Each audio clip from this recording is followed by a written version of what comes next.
Selles peatükis räägime lähemalt Vana-Kreeka kirjanduse arengust. Liigume edasi sealt, kus mütoloogia peatükis pooleli jäime. Kirja on pandud Hoomerose eepos Ilias, millest sai alguse kogu Euroopa kirjanduskultuur.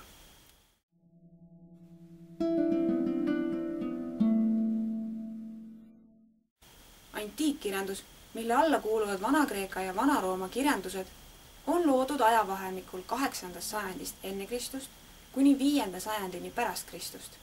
Euroopas on täiesti iseseisvana välja arenenud ainult Kreeka kirjandus, see võrsus suulisest pärimusest.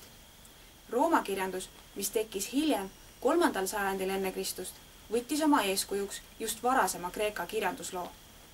Omakorda Rooma kirjanduse kaudu on antiikkirjandus mõjutanud aga hilisemat Euroopa kirjandust.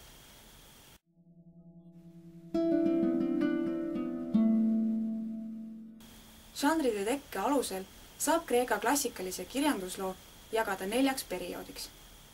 8. sajand enne Kristust, mil põhiliseks kirjandusliigiks oli eepos, 7. kuni 6. sajand enne Kristust, mil põhižanriks oli lüürika, 5. sajand enne Kristust, põhiliseks kirjandusliigiks draama ning 4. sajand enne Kristust põhiliigiks oli proosa. 8. kuni 5. sajandini arenes peamiselt tänapäeva mõistes kirjandus või isegi ilukirjandus. Alates 4. sajandist hakkasid arenema filosoofia, ajalugu ja kõnekunst. Rääkides veel Hoomerosest, siis tema elu ja loomingu kohta on käibel nii palju erinevaid versioone, et me ei saa olla täiesti kindlad, millal ta elas ja kas ta ikka oli pime. Samuti kaheldakse, kas ta oli Odüsseia autor. Oletatakse, et see teos on kirjutatud arvatust paar sajandit hiljem. Esimene nimepidi tuntud Euroopa luuletaja, kelle autorsuses ei kahelda, on Hesioodos. Tema looming sisaldab autobiograafilisi vihjeid, mis annavad tema elukäigu kohta pidepunkte. Hesioodoselt on säilinud 2 poeemi, Tööd ja päevad ning Teogoonia.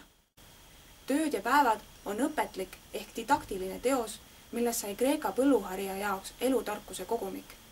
Seda kasutati koolides õpikuna ning sellest sai omamoodi alus Kreeka inimeste tegemistele. Hesiodose didaktiline looming on 7. kuni 6. sajandi õpetliku lüürika ja filosoofilise luule eelkäijaks.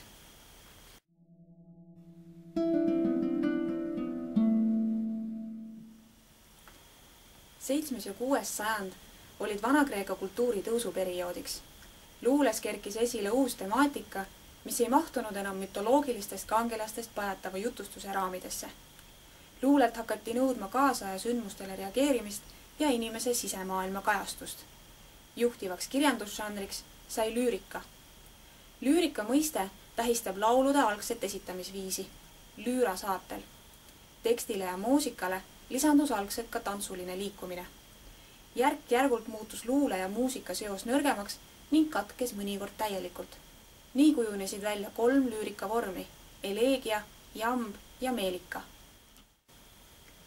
Eleegia kasvas välja nutulauludest ja kuigi see mõiste tähendab tõlkes kurba laulu, võis selle sisu olla ka teistsugune. Näiteks kodanikueleegiad innustasid võitlema ja sõjas vaprust üles näitama. Poliitiliste sõnumite ja patriotismi kõrval ülistas eleegiga armastust ning jagas kõlbelisi õpetusi.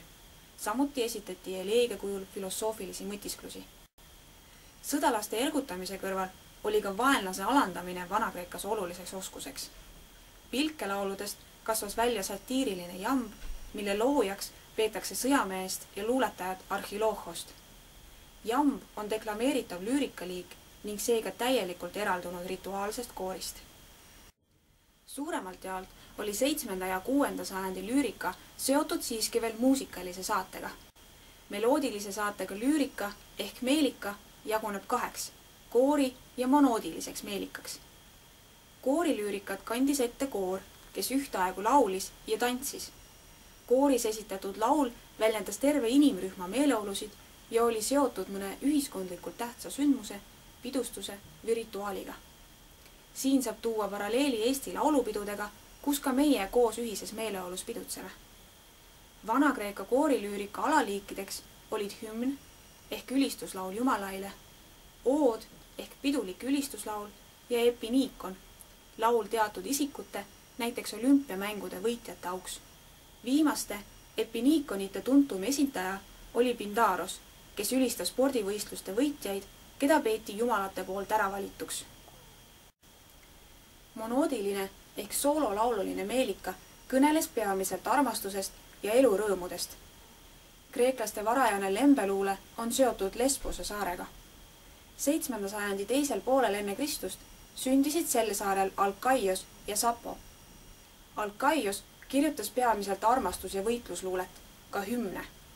Sapost kujunes antiikaja väljapaistvaim naislüürik, kes koondas enda ümber kõrgest soost pärit tütarlaste ringi ja õpetas neile aristokraatlikke kombeid, muusikat, luulet ja tantsu. Paljud selle kuulsa naislüüriku teostest on pühendatud poetessi sõbrataridele, kes õppisid tema loodud muusade koolis Lesbose saare pealinnas.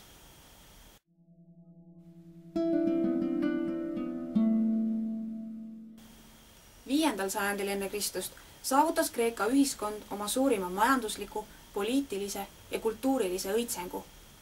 Kirjandusel oli ühiskonnas mõjus positsioon, kusjuures lüürika loovutas oma juhtrolli draamale. Antiikteatrist teeme meie pikemalt juttu eraldi peatükis, praegu hüppame aga kohe üle proosale. Proosakirjandus hakkas Kreekas arenema juba 6. sajandil ning see hargnes peamiselt 3 suunas. Tekkisid filosoofiline, ajalooline ning retooriline proosa. Kreekas osalesid kõik kodanikud aktiivselt poliitikaelus ning seega pidid mehed oskama veenvalt kõnesid pidada. Selline olukord tingis vajaduse kõnekunsti õppimise järele. Kuna kreeklased uskusid tugevalt veenmisjõusse, kuulus kõnekunst ka koolides kohustuslike õppeainete hulka. 5. sajandil enne Kristust tekkisid Kreekasse eraldi keskuseid, kus hakati kõnemehi ehk reetoreid välja õpetama. Sõna reetor tähistas algselt ainult kõnemeest, oraatorit, kuid hiljem omandas selle nimetuse ka kõnekunsti õpetaja. Palgaliste filosoofiaõpetajatena tegutsesid ka sofistid, kelle veendumuse kohaselt saab mõistuse abil kõike õigustada ning ühiskonna kõlblusnormid olenevad inimeste omavahelistest kokkulepetest. Praktilise kõnekunsti kõrval arenes välja ka kõnekunsti teooria, retoorika ning samal ajal hakkasid kuju võtma retoorilise proosa põhiliigid, poliitiline kõne rahva ees, kohtukõne ning paraadkõne.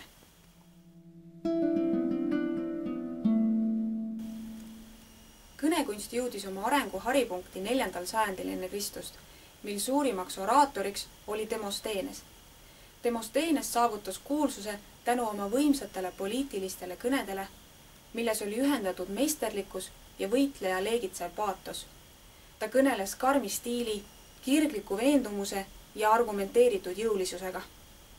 Demosteenes kuulub Kreeka kirjanduse ajalukku kui Attika kõnekunsti suurim esindaja, kui silmapaistvam avaliku kõne kunstnik Kreeka iseseisvuse ajajärgul. 5. ja 4. sajandil enne Kristust loodi antiikaja põhilised filosoofilised süsteemid ning dialoog omandas oma lõpliku vormi. Sokratese koolkonnas arendati sellest välja filosoofilise proosa žanr. Õpetlane esitas oma vaateid mõne targa vaidluse kujul vastastega või vestluse näol õpilastega. Varasemad antiikfilosoofid andsid oma teadmisi edasi suusõnal. Ka Sokrates ei kirjutanud midagi üles, kuid tänu tema õpilastele on jäädvustatud palju niinimetatud sokraatilisi vestlusi, kus õpetaja näitab teed probleemide lahenduseni jõudmiseks. Sokratese õpetuse põhiline kirjapanija oli Platon, objektiivse idealismi rajaja. Platon, olles ise suur sõnakunstnik, taunis teoorias luulet, pidades seda kodanike moraalile kahjulikuks. Ta põhjendas seda arvamust argumendiga, et süseeline luule on madal žanr, kuna puudutab inimese hinge, mitte aga tema mõistust, tekitades kirge. Seepärast on Platoni ideaalses riigis lubatud kiituslaulud ainult jumalate ja vooruslike inimeste auks. Platoni üheks õpilaseks oli Aristoteles, antiikaja kuulsamaid filosoofe. Aristotelese huvide ring oli haruldaselt lai. Tema teostest on meie ajani säilinud 47, mis moodustavad omamoodi entsüklopeedia, hõlmates loogikat, loodusteadusi, metafüüsikat, eetikat, majandust, retoorikat ja poeetikat. Kirjandusloo jaoks on tema pärandist kõige olulisem teos poeetika, millest võib leida nii kirjandusajaloo, teooria kui ka kriitika elemente. Paljud tema seisukohad said klassitsismi ajastul teoreetikute lähtepunktiks. Aristotelese järgi polevat poeedi ülesandeks kõnelda tõesti sündinud juhtumitest, vaid sellest, mis võiks juhtuda, millised sündmused oleksid võimalikud. Kunst on filosoofi arvates eriline tunnetuse vorm, mis teenib teadusega võrreldes sama eesmärki, kasutades lihtsalt teisi vahendeid.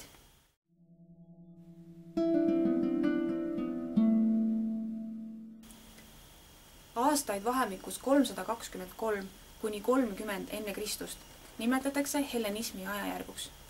Selle perioodi algusaasta tähistab Aleksander Suure surma ning lõpudaatum märgib Rooma keisrivõimu kehtestamist. Termin hellenism võeti kasutusele 19. sajandil ning sellega tähistatakse Kreeka kultuuri levimist makedoonlaste poolt vallutatud maades 3 viimasel sajandil enne Kristust. Hellenismi perioodil sai oluliseks üksikisik. Aleksander Suur vallutas tänapäeva mõistes 21 riiki, muutes oma impeeriumi piirid pea hoomamatuks. Kodanikud tundsid end kosmopoliitidena, mis tähendab, et poliste piirid polnud enam nende kodupiirid. Seega oli loomulik, et kui varasematel ajastutel kõnelesid kirjanikud riigist, rahvast ja polistest, siis nüüd keskenduti inimeste elu pisidetailidele.